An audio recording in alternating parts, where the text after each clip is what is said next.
Hello everyone and welcome to another video on the playlist called Object-Oriented Programming in Python, and in this video we are going to learn about polymorphism. So polymorphism is nothing but it comes from a Greek word. If we do see the meaning of that, it comes poly and morphous, that means many forms. For example, we have flour, and using that flour we can make burger bun, we can make chapatis or rotis, we can make bread, etc, etc, etc. So this is just an example of polymorphism, that flour can have multiple forms. That is why flour is a polymorphic thing. Alright, so polymorphism is built in Python and it is not strictly typed, not the same way as it is used in strictly typed programming language. What I mean by strictly typed programming languages is that when in C, C++ or something like Java, you have to like suppose let's just define a function diff add, and it is just taking A and B. Alright, now colon, and what we are going to do, we are going to print A plus B. So in any other programming language, what we have to do, we have to strictly type the data type of that program, of that variable. If that is an integer, and then it also this is an integer or something like that. So and we have to write this part again with some different data types, but this is not a part in these dynamic languages like JavaScript or Python. So we have this advantage that we don't have to rewrite all of that code. So what is it is like to have polymorphism in Python. There are actually 4 topics to be covered: duct typing philosophy in Python, operator overloading, method overloading, and method overriding. So first let's just see duct typing philosophy. So here I am having a class duck and a function called talk, and duck talks like quack quack. That is a very impressive program, I must say. Then we are having class human, and how human talks, humans say hello, hi. And then we are defining a function that is outside both of these classes, that is call talk, that takes our object and it calls the object.talk method. So let's just run this program line by line and see how this program is actually running. This might take a little bit of while, so let's just go to the object part first. So we are having x is equals to duck. Alright, so let's just the object is now created, and now it is call time. We just call time, that means here it is now x.talk. So x.talk, but this is in reference to duck, so it will go to print quack quack, and now we are having quack quack. Now what we will do is that we will go to x is equals to human, and then call talk x, and this time it will go to human part, hi hello. So yeah, this is just a simple program showing us that we are using the same data types, same member function, same everything, and we are just calling it using this function. But in the same program, what we are going to do, we are going to add another class called dog, and dog don't talk. Like in our case, we can replace this function by talk, but to show you an example, I am not using talk here. What I'm using here is that I'm using bark, and we know that dogs bark, so it will be printing bark bark. So what will happen, that in these 2 lines it will run in these 2 classes it will run absolutely correct, but when we will call this function call talk for dog class, it will return us an error. Let's just run this program and see dog attribute has no attribute talk, but we got our output as quack quack and hello hi. So definitely there isn't any class like talk. So what Python provides us is that it there is a function called has attribute.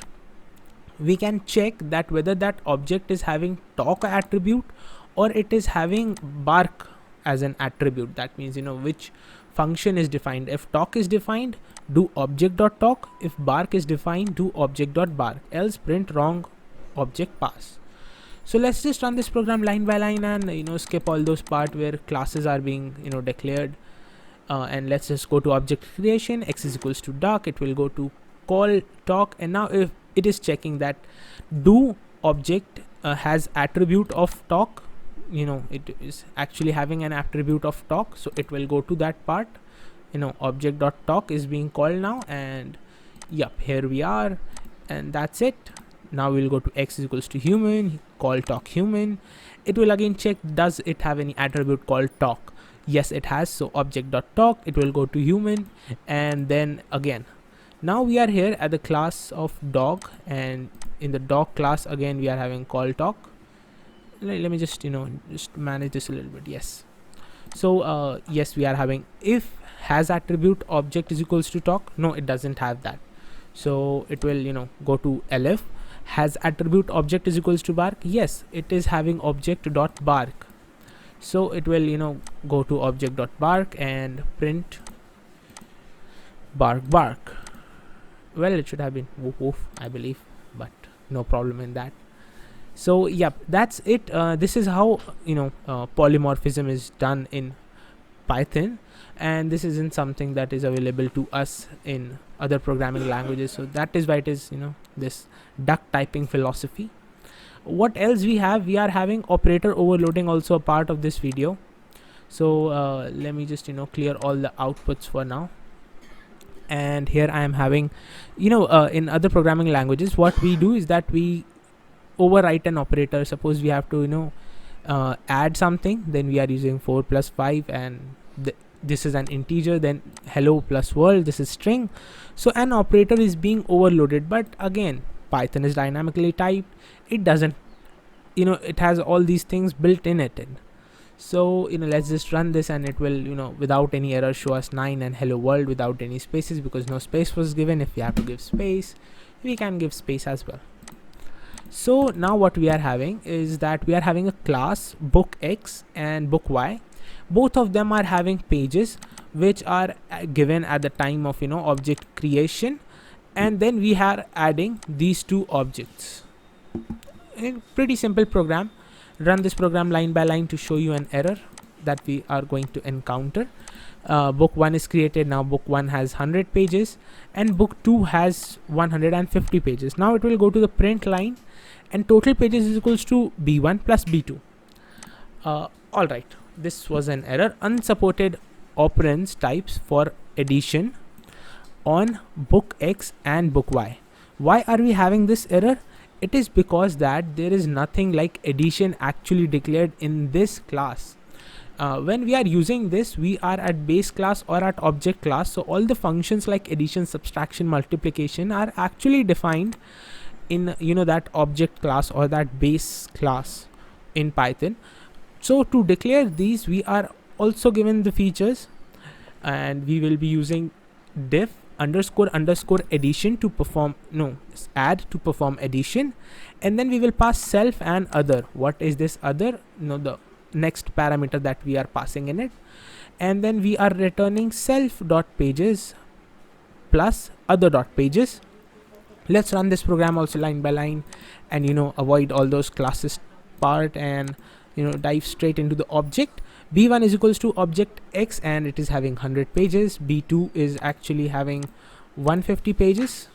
So here we are at print total pages is equals to B1 plus B2. So it just went to this part, addition gets this symbol is just replaced by that addition. So we are given pages, and now we are having value of B1 plus B2 as 250, and here we are having 250. We can also have multiple functions if we have to write. So let's just copy this part. All right, let's just copy this part and paste it again, and instead of addition, let's just do subtraction. So to subtract, sub, and we will just replace this by negative subtraction symbol, and over here also let's just do this subtraction. And now let's just run this program, not line by line, run the whole cell, and we are having as minus 50. What else we can do is that, all right, let's just do one thing. We also remove this total pages, because all right, so we can also do division, multiplication. Let's just also do multiplication for this class. All right, so time for multiplication, and we are having multiplication, and multiplication has symbol of asterisk, so asterisk, and here also asterisk. Delete and asterisk. Run this cell. See, this is the multiplication.